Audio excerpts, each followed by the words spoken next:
안녕하세요.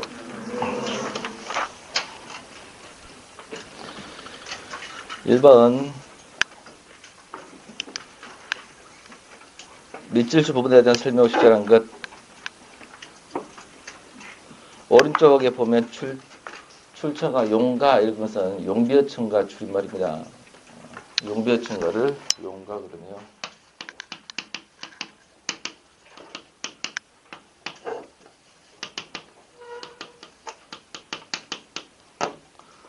용비어천가를 용가 이렇게 하고 월인천가주곡을 월곡이라고 이야기합니다. 이 두 개의 공통점이 뭐더라? 총성, 부용초성이죠. 종성, 무용, 초성이었던 두 개 용비어천가, 월인천가주곡을 출처가 용가나 월곡으로 이렇게 나오기도 함. 준말을 좀 알아두세요. 이게 왜 준말 알아야 되냐면 사전 용어예요. 사전 용어. 사전에 출처를 밝힐 때.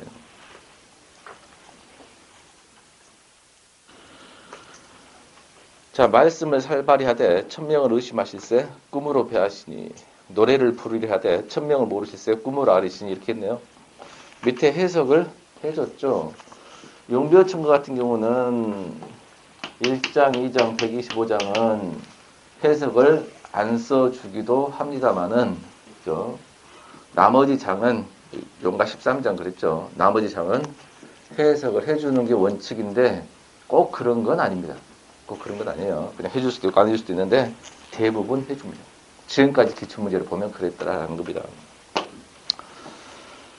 자, 말싸말 이것을 밑에 해석 보면 말씀을 그렸고, 살바리를 보시면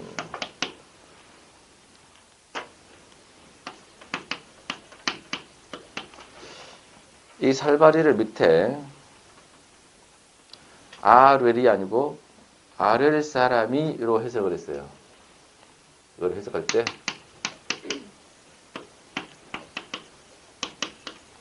아뢰 사람이로 해석을 했죠. 보시면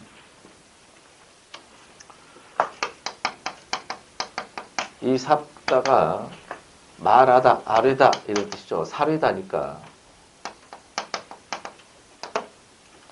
그러면 이 삽이 아뢰다 이렇게 해석을 했죠. 그러면 아뢰를 그랬으니까 아뢰다에다가 관형상음이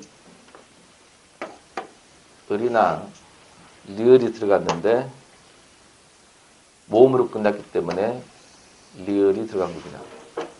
그러면 삽다에다가 관형상음이 들어가려면 자음으로 끝났기 때문에 을이 들어가야 되죠. 다시 여기다가 이렇게 알이 들어가야 되겠잖아. 그러면 비읍이 넘어가서 이렇게 되겠죠. 그러면 이 단어하고 이 단어를 봤더니 이게 살발이 아를 그 말입니다. 그래놓고 리을이 넘어갔어요. 그러니까 뒤에가 다시 이가 붙었다는 얘기인데 이 이가 사람이라고 하는 의존명사가 되겠네. 지금 현대 문법으로 따지면 의존명사죠. 그래서 리을이 넘어가서 뭐가 되나? 이게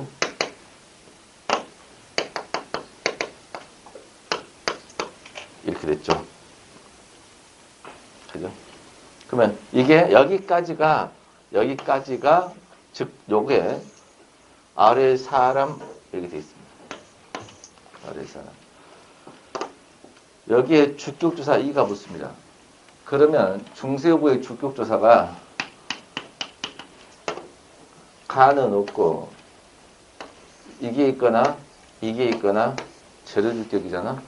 그러면 모음으로 끝났기 때문에 이게 나와야 되는데 이 모음으로 끝나서 주격조사가 생략이 됐고 주격조사가 생략됐음을 알 수가 있습니다. 근데 1번에 보면 기억에서 주격을 나타내는 조사는 생략이 되어서 없다라고 했으므로 1번이 그대로 맞습니다. 2번 보면 니은에서 아시는 높임을 나타내는 선을 의미 기록을 한다라고 했는데, 자, 벼하시니를 보면,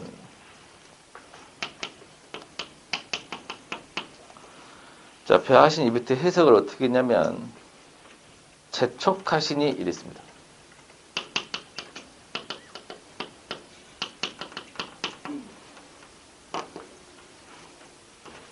그러면 똑같죠.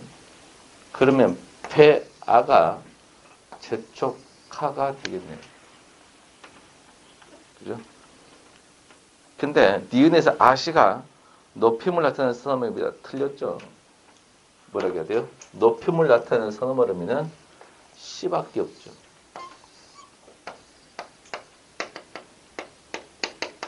무슨 높임인가? 주체 높임이에요. 주체 높임 선어말음이 시가 들어가 있더라.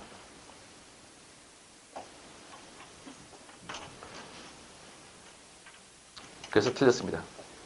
또 다른 푸는 방법은 이렇게 분석을 해서 푸는 방법이 있고, 니은에서 아시는 높임을 나타내는 선어말, 중세국어에서 높임을 나타내는 선어말음이는 아시라는 건 없고 뭐만 있더라?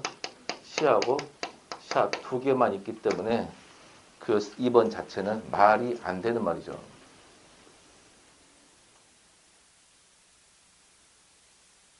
여기서 또 알만한 게 뭐냐면, 폐하다가 오늘날도 재촉하다라는 뜻이구나 라는 단어도 아셔야 되고요. 밑에 노래를 부르리 하되 그랬습니다. 부르리 하되라고 했는데, 하되를 보면 하되 얘를 해석을 이것을 밑에 해석 보면 노래를 부를 사람이 많지만 이렇게 해석을 했습니다. 그러면 이 하다가 많다죠. 그러면 이 하를 만으로 해석을 해줘야 되겠습니다. 그러면 하가 만이고 대는 지만이 되겠죠. 3번 뒤에서 대는 이유를 나타내 이유가 아니죠. 이유가 되려면 많음으로 이렇게 해줘야 이유가 되겠죠. 많기 때문에 많음으로. 근데 많지만 펫 역접이죠. 그죠? 또는 조건. 그죠? 이유하고는 상관이 없습니다. 그 다음 리을을 보시면 꿈으로 아뢰시니 꿈으로 아뢰시니 얘를 해석을 어떻게 했냐면 밑에 보니까 알리시니 이렇게 해석했습니다. 알리시니로 해석했네요. 그러면 신이는 똑같고 알도 똑같죠. 그러면 이 외자를 리로 해석을 했네요. 근데 앞에가 목적어가 있습니다. 천명을 모르시니까 천명을 꿈으로 알게 하시니 알리다 그 말이죠. 이리가 들어갔죠. 그래서 얘는 뭐가 돼? 사동전미사죠. 그러면 얘가 무슨 전미사가 된 거야? 알게 했으니까 사동전미사로 보시면 되겠습니다. 근데 중세국어에 왜라는 사동전미사가 있냐? 그렇지는 않죠. 이중사동이죠. 오하고 이죠. 지금도 이중사동은 있죠. 예를 들면 자다라는 단어가 있으면 자게 하다가 사동일 텐데 자기 아들을 재우다라고 하죠. 사동사로 만들 때 이는 두 단어고 사동사로 만들 때 재우다라고 하잖아. 그러면 우만 들어간 게 아니고 자, 이 이가 하나 더 들어갔어요. 이 우. 이 우가 지금 뭐야? 이중사동이잖아. 그러면 옛날에는 이 우라 그러면 모음조가 안 맞죠. 앞에가 아자니까.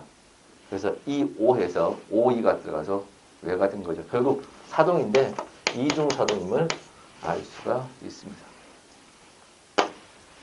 그래서 4번은 이 외자가 피동을 나타내는 전미사 기능한다는 틀린 말이고 사동을 나타내는 전미사 기능한다라고 해야 맞겠죠. 답은 1번입니다.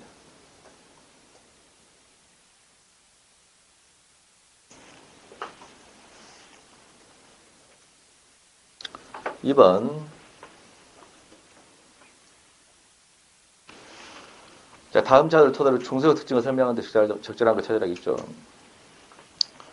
중세어 자를 표하니 좋은, 기쁘니, 나란 말씀이 나라의 말이 이렇게 했죠. 중세어 특징 보면, 기억 보면, 기본 형태를 밝혀 적는 표기, 즉, 어법에 맞는 표기가 쓰였다라고 했는데, 표한을 보면, 기본형이, 얘가 오늘날 뭐야? 오늘날 좋다라겠죠. 근데 좋다에다가 은자가 붙었어. 그러면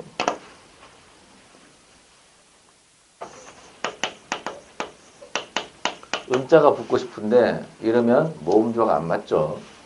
그래서 모음자 때문에 얘가 붙어야 되겠네요. 이렇게 적어야 어법에 맞는 형태주의, 그죠? 형태를 밝혀 적는 표기가 될 텐데 좋아, 히읗이 어째서 넘어갔죠? 이렇게. 그러면 분철이 아니고 연철이죠. 이어적기. 연철을 했기 때문에 기본 형태를 밝혀 적는 표기, 즉 어법에 맞는 표기가 아니고 소리대로 적는 이어적기 또는 표음주의 이렇게 줘야겠죠. 표음주의나 소리대로 적었다. 또는 이어적기 됐다. 또는 연철 표기가 쓰였다. 이렇게 해줘야 합니다. 깊은이 하나만 더 해볼게요. 깊은이도 마찬가지죠. 원래는 깊다다라고 하면 이렇게 써야 어법에 맞게 쓰는 경우인데 이게 아니고 어떻게 썼어요? 거기서는 깊은이 이렇게 소리안으로 썼기 때문에 이건 당연히 틀린 말이죠. 밑에서는 나란 말씀에서 말싸미가 그렇죠. 말싸미가 이어적기 있다. 그래서 1번은 틀린 말. 2번은 수빈이에게 날로 쓰매 이거를 쉽게 익혀서 날로 사용하며 그렇습니다. 니은 보면 명사형음이 의미에 쓰였다 했는데 그 해석한 거 봐보세요. 쉽게 익혀 날마다 사용함 그랬죠. 명사형음이는 사용함 그러니까 미음이잖아. 그죠? 이게 어떻게 쓰였나를 원본에서 보면 수비가 쉽게 니겨가 익혀 날로가 날마다 자 그러면 수매가 이렇게 되어 있을 겁니다. 이 스매를 해석을 어떻게 했으면 사용함에 이를 해석을 사용함에 이렇게 쓴 해석을 했네요. 자, 그럼 얘를 기본형이 뭐야? 쓰다죠. 이 쓰다에다가 만약에 명사형음이 음이 쓰였다고 만약 한다면 만약에 음이 쓰였다고 한다면 쓰음에 이 쓰다가 사용하다니까 그러면 사용하 미음 애가 돼서 이렇게 되려면 이걸 이제 이어져 가야 돼. 그러면 똑같으니까 어떻게 될까? 쓰매 이렇게 돼야 돼요. 여기 비읍시를 오두장하고 쓰게 된다면 이렇게 쓰겠지. 근데 이렇게 안 쓰고 이렇게 썼잖아. 그러면 음이 온 게 아니죠.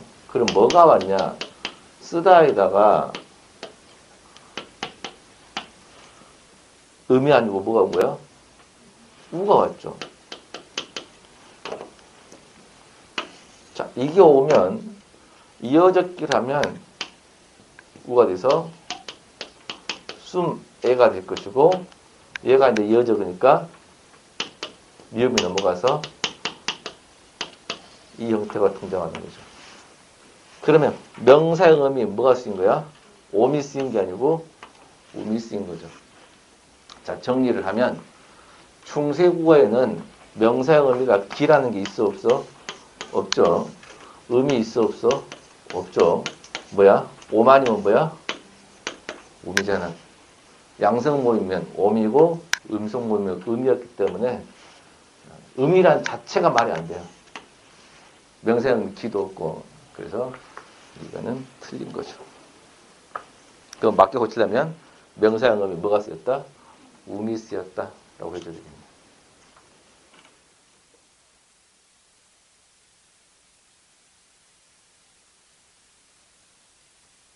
그 다음 세존 말을 듣잡고, 자, 세존의 말을 듣잡고를 해석을 듣고 그랬죠.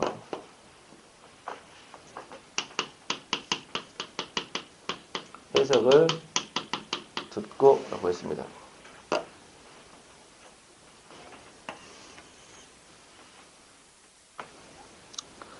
자, 옆에 해석을 보면 객체 높이 서늘함이 잡이 쓰였다 라고 했는데, 일단 잡이 쓰인 건 맞죠.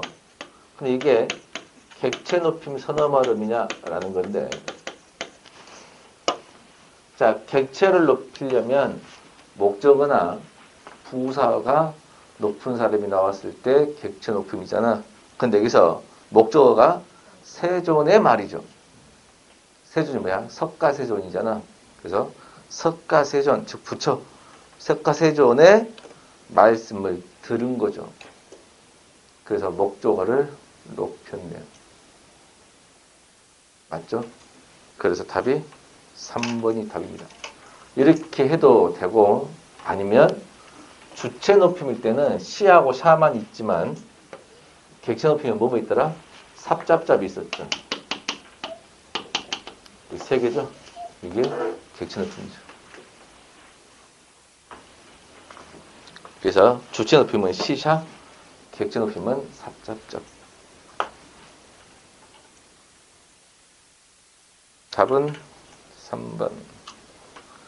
4번 마저 해볼게요. 내히러 발아래 가느니 했습니다. 보면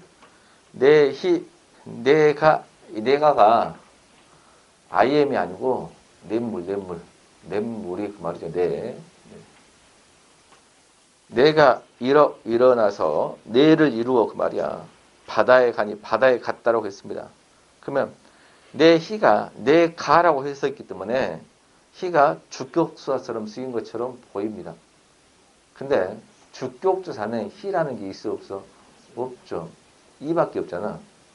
그래서 틀린 말입니다. 그러면 이 내 할 때 그 내 희가 내가 했으니까 주격조사는 맞긴 맞는데, 주격조사는 뭐가 주격조사야?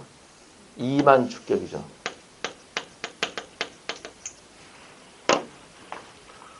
그러면 이 히읗은 어디서 튀어나왔냐? 라는데, 히읗 동성치연이죠. 옛날 용어로 히읗 고경어라고도 하죠. 그래서 주격조사가 오기 때문에 격조사가 오니까 히읗이 없던 히읗이 생겨가지고 넘어간 것이지, 히 자체가 주격조사는 아닙니다. 그래서 히읗 종성세연이 쓰였다라는 거죠. 네 자를 이렇게 쓰기도 하고 아래에다 써도 관계는 없습니다. 답이 3번이네요. 3번 국어 역사에 대한 설명 옳은 것. 1번 띄어쓰기는 33년 한글 맞춤. 자, 33년 밑줄, 맞춤법 밑줄. 자, 맞춤법은 33년이죠. 표준어는 36년. 자, 그러면 띄어쓰기가 표준어 규정에 들어갈까, 맞춤법 규정에 들어갈까가 핵심 아닌가? 자, 맞춤법에는 표기 형태, 맞춤법 표기 형태, 그 다음 뭐야? 띄어쓰기, 그 다음 마지막 뭐야? 문장 부호, 이 세 개죠. 그래서 1번은 맞는 말입니다.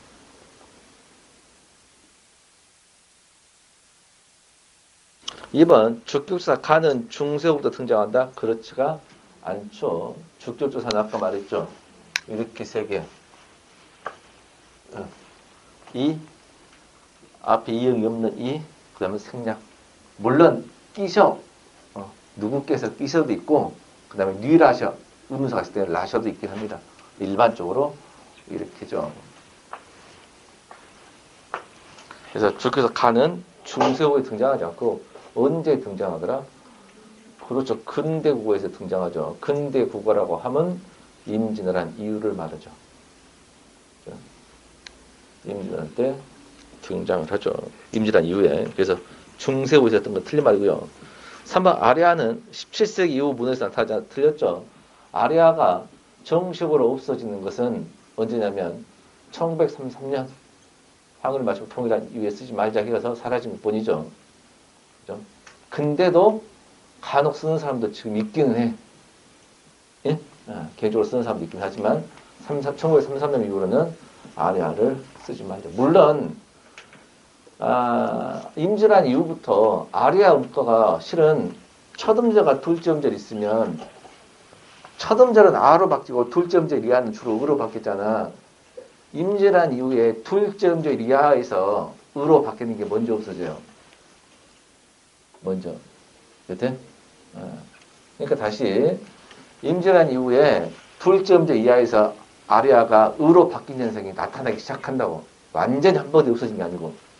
그때부터 아리아 음가가 흔들리기 시작한 겁니다. 그랬다가 1933년에 아예 못 쓰게 하는 거지. 알겠죠? 그 다음 4번 순경읍 비읍은 자 순경읍 비읍과 여린히읗은 순경읍 여린히읗은 언제까지? 세조까지 쓰이고 성종부터 사라지기 시작하죠. 문헌은 안 보이죠. 그러면 그때는 1400년대 중후반이니까 1400년대 중후반이니까 14세기가 아니고 뭐라 해야 돼? 15세기입니다. 그러니까 15세기까지 쓰인 것은 맞습니다. 앞에 맞아요. 근데 쌍비읍으로 변한 게 아니고 뭐로 바뀌었다 해야 돼? 그렇죠. 오나 우로 변했다라고 해야죠. 99%다 뭐로 바뀌어? 현대국어에서는 다 우로 바뀌었죠. 오로 바꾼 것은 뭐밖에 없어? 도와, 고와밖에 없고 다 우로 바뀌었더라 라고 보시면 되겠네요. 답은 1번입니다.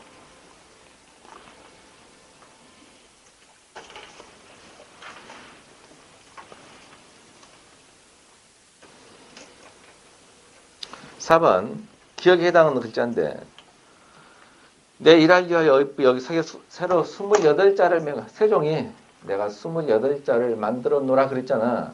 그러면 28자에 해당하냐 해당하지 않냐를 물어봤는데 28자를 간단히 한번 써보면 초성의 제자 어디는 기본자가 있고 가액을 했고 이체자가 있죠. 기본자가 안 보더라. 강 넘어 서울일 것이고 가액은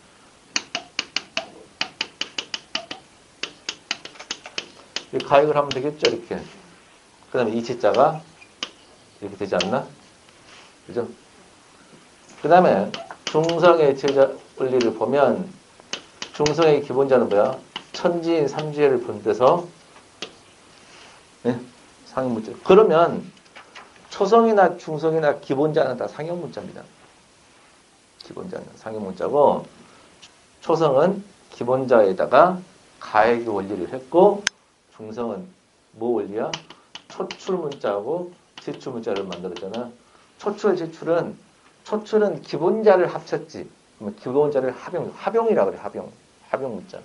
제출자는 초출자에다가 뭘 더 집어넣었어? 아래아를 더 집어넣어서 합용을 했잖아. 그럼 뭐가 돼? 오가 되고 아가 되고 우가 되고.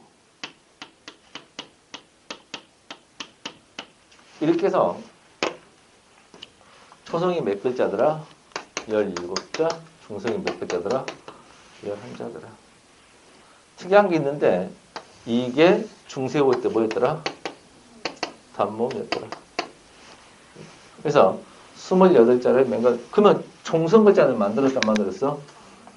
그걸 뭐라 그래? 종성, 부용, 초성 라고 했잖아. 그죠? 그래서 종성은 부용, 초성했고 초성과 중성에서 28자를 만들었습니다. 그러면 28자를 맹간원이 그랬거든. 그러면 28자에 해당하지 않는 거를 찾으면 되겠죠. 그죠? 1번에서는 밀세 할 때니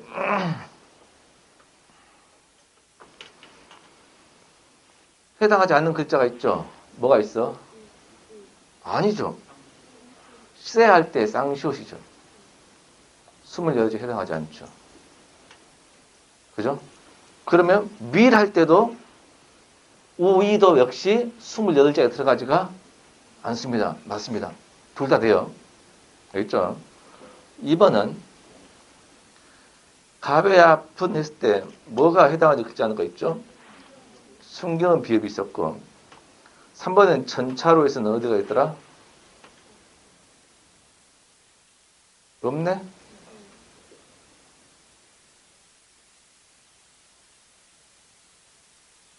그러면 3번 답이네? 4번 볼까요? 늑가사. 아니죠. 반침도 들어가죠. 있죠? 그럼 답 몇 개야? 2개네요. 답 몇 번이야? 3번과 4번이 되겠습니다.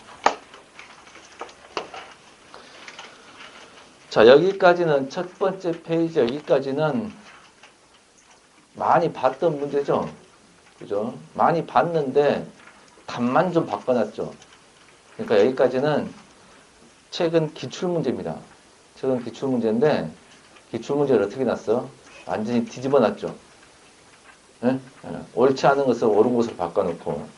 4번이 답이 2개인 것은 글자로 되어 있지 않은 거 골라라는데 그걸 바꾸는 과정에서 답이 오답이 나온 것 뿐입니다. 알겠죠? 그래서 기출문제를 바꿔놨다. 바꿔놓으니까 시험 문제가 어려워졌더라 라고 느끼는 거죠. 그 말은 기출문제를 제대로 안 푸신 겁니다. 그렇죠? 기출문제에서 풀 때 답만 딸랑 외우면 안 되고 왜 그런지를 그 유형을 어찌해야 돼? 제대로 공부가 돼야 되겠죠? 5번. 다음 중 훈민정음이 나타나는 시기에 관한 설명이 올바른 거 물어봤는데 훈민정음이 나타나는 시기 그 언해본을 써줬습니다. 그래가지고 힌트를 많이 줬죠. 그죠? 그러면 여기서 훈민정음은 밑에 보기가 해례본이 아니고 뭐야? 언해본이었음을 알 수가 있습니다. 그러면 1, 2, 3, 4를 언해본 훈민정음 때를 풀어야 된다는 결론이 나오는 거죠. 그죠? 1번 칠종성법과 이어잡기 표기법을 주로 사용했는데 나란 말싸미 하면 말씀이가 아니고 말싸미 소리나 들었었기 때문에 이어잡기 표기법이 주로 사용된 것은 맞습니다. 그죠? 근데 여기서 딱 하나 이어잡기 아닌 게 하나가 등장하거든요. 흉직의 달아를 보세요. 달아는 끊어잡기를 표현했죠. 그죠? 그 이유가 뭐냐라는 건데 그 이유는 오늘날 불규칙 활용이죠. 오늘날 다르다가 달라가 되잖아. 그러니까 규칙 활용일 때는 이어잡기를 했은 반면에 불규칙 활용이 일어난 단어는 끊어잡기를 해서 분철을 해서 표기적으로도 규칙 활용과 불규칙 활용을 나누어서 표기했구나라는 걸 알 수가 있습니다. 다만 달라라 하지 않고 그 글을 읽으면 달아가 되죠. 그러니까 당시에는 불규칙 활용이라는 게 있어 없어? 없었다는 걸 알 수 있죠. 규칙 활용을 했구나라는 것이 알 수 있습니다. 그러면 이어잡기 표기법이 주로 사용됐다 했으니까 당연히 맞는 말입니다. 근데 문제는 칠종성법이냐라고 했는데 이거는 언해본이기 때문에 종성부용 추성은 아닙니다. 종성부용 추성이 되려면 용가하고 올곡이 되는 데 있잖아. 그래서 종성부용 추성이 아니면 몇 종성 아니면 몇 종성일까? 8종성 아니면 7종성이 되겠죠. 그러면 8종성과 7종성의 차이는 뭐더라? 받침이 뭐가 있냐를 봐야 돼? 디귿이 있는가 없는가를 봐야 되지 않나? 그죠? 디귿 받침이 표기가 있다. 그럼 몇 종성이야? 8종성이요. 디귿 받침이 안 보인다. 그럼 몇 종성이야? 7종성이 되겠죠.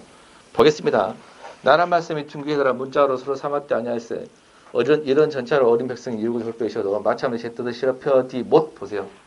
못할 놈이 하여 못을 봤더니 뭐에다가 받침이 시옷이 아니고 뭐야? 디귿 받침이 등장하고 있습니다. 그러니까 7종성이 아니고 몇 종성이야?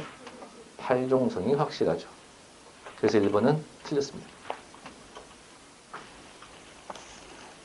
그리고 시기적으로도 언해본이니까 1459년이에요. 최종성이 되려면 언제 해야 돼? 임진왜란을 거쳐서 최종성으로 갔잖아. 임진왜란 이전이기 때문에 얘는 당연히 칠종성이 될 수가 없죠. 그러니까 제시문을 보고 푸는 방법도 있고 알고 있는 지식을 활용해서 빨리 푸는 방법도 있고 공무원 시험은 빨리 풀어야 되잖아. 알고 있는 지식이 있어야 함. 2번 동국정음식 한자음 표기로 훈민정음을 줄 수 있다고 했는데 일단 훈민정음 언어본은 동국정음식 한자음 표기가 100% 맞습니다. 맞는데 그 예문으로 훈민정음을 줄 수 있다 했는데 훈민정까지는 알기가 좀 어렵습니다. 근데 음자를 봤더니 초성이 의문 역할하는 자음이 없죠. 그러니까 여린 혀서 썼다는 자체가 동국정식 한자음 표기가 맞아 맞죠. 그래서 2번이 정답입니다.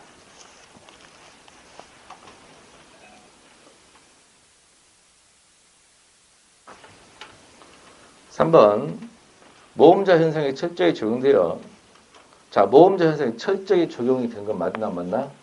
당연히 맞죠. 당연히 맞아요. 그래서 나란말싸미처럼 음성모음끼리 결합했다가 아니고 양성모음끼리 결합했습니다. 자, 선생님, 근데 양성모음 결합도 해도 틀린 거 아닌가요? 왜? 했더니, 나란말씀할 때 이가 중성모음이니까요. 자, 중성모음은 양성모음에도 올리고 음성모음에도 올렸기 때문에 양성모음끼리 결합했다 해도 틀리지는 않습니다. 근데 여기서는 음성모음끼리 결합했으니까 틀린 거죠. 이해되죠? 그리고 실제로 문헌을 보면 중성모음이었던 이가 양성음성에 다 적용이 되는데 주로 양성에 결합하는 경우가 더 훨씬 많았습니다. 3번 모음자 현상에 철저히 적용했고 4번 방점을 사용하여 방점 썼죠. 나란말싸미 이럴 때도 방점을 찍었습니다. 소리의 장단을 표시하는 데가 아니고 소리의 높낮이를 표시하는 대로 고쳐야죠. 소리의 높낮이를 표시하는 거죠. 또는 유식한 말로 사성을 표시했는데 해도 돼요. 또는 성조를 표시했는데도 됩니다. 성조를 표시했는데도 됩니다. 근데 중요한 거야. 소리의 높낮이요. 높낮이를 표시했는데 사람에서처럼 장음은 왼쪽에 2점을 찍었다가 아니고 상성은 왼쪽에 2점을 찍었다라고 고쳐야죠. 왜냐하면 소리의 높낮이기 때문에 장단음하고 상관이 없는 말이에요. 방점은. 다만 소리의 높낮이가 방점이 사라지고 나중에 뭘로 바뀌어? 소리의 길이로 바뀌잖아. 예? 다만 상성이 오늘날 뭐로 바뀌었다? 장음으로 바뀐 것은 맞습니다. 상성이 장음으로 바뀐 것은 맞죠. 답은 2번이 되겠네요.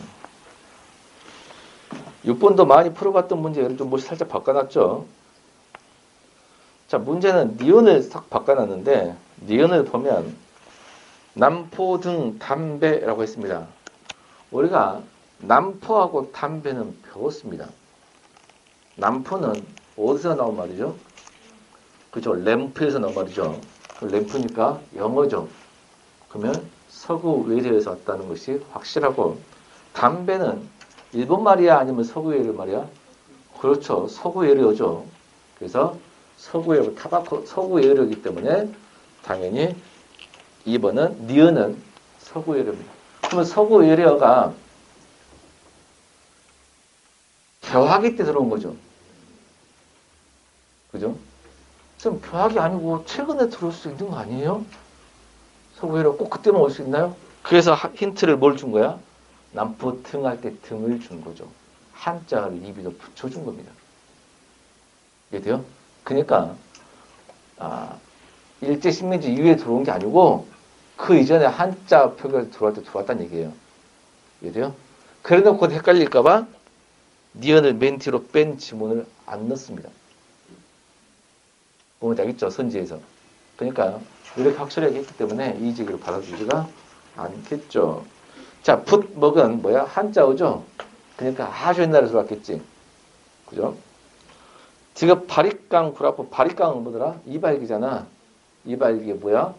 일본 말이죠. 일본에 굳이 말하면 일본 상표죠, 상표. 이 말이 상표 일본 놈. 구락부도 뭐야? 클럽을 일본 말로 쿠락부 그리고 발음을 하죠. 그러니까 다만 쿠락부라고 할 텐데 구락부라는 이유는 일본어 외로 표기에서 오드에는 거센서를 쓰지 않기 때문에 구락부가 된 거죠. 클럽입니다. 그럼 이거는 일본 말이니까 이건 언제 들어왔을까? 일제시대에 들어온 것이 확실하고요. 이번은 아질게 말 보람에 있는데 아직은 말이 있고 보람에 매가 있죠. 그럼 뭐가 기억나? 말매수라가 기억납니다. 그러면 이런 말매수라는 언제 왔어? 몽골에서 왔죠? 몽고의 침입을 받아서 그 언어가 들어올 때가 뭐야? 고려시대 아닌가?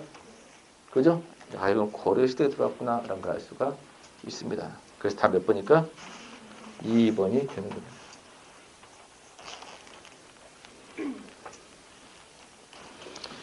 7번 국어 특징이라는 설명절한 것. 장애음, 특히 파열음, 파차름. 장애음이 뭐지? 자음을 장애음이라고 했죠? 그죠? 자음, 특히 파차름, 파열음 그랬네요. 파열음, 파차름. 파열음, 파차름을 묶어서 파열음 계열 이렇게도 설명합니다. 파열음, 파차를 묶어서 파열음 계열이라고 돼요. 파열음 계열이 평음, 경음, 유성음, 사망대립. 말은 잘 됐는데 유성음이라 하면 안 되죠. 평음이 뭐냐면 예사소리니까 평음은 맞습니다. 경음은 된 소리니까 경음 맞죠. 근데 유성음이라 하면 안 되고 격음이라 하든지 아니면 유기음이라고 해야 되겠죠. 이게 뭔데? 거센 소리니까. 그래서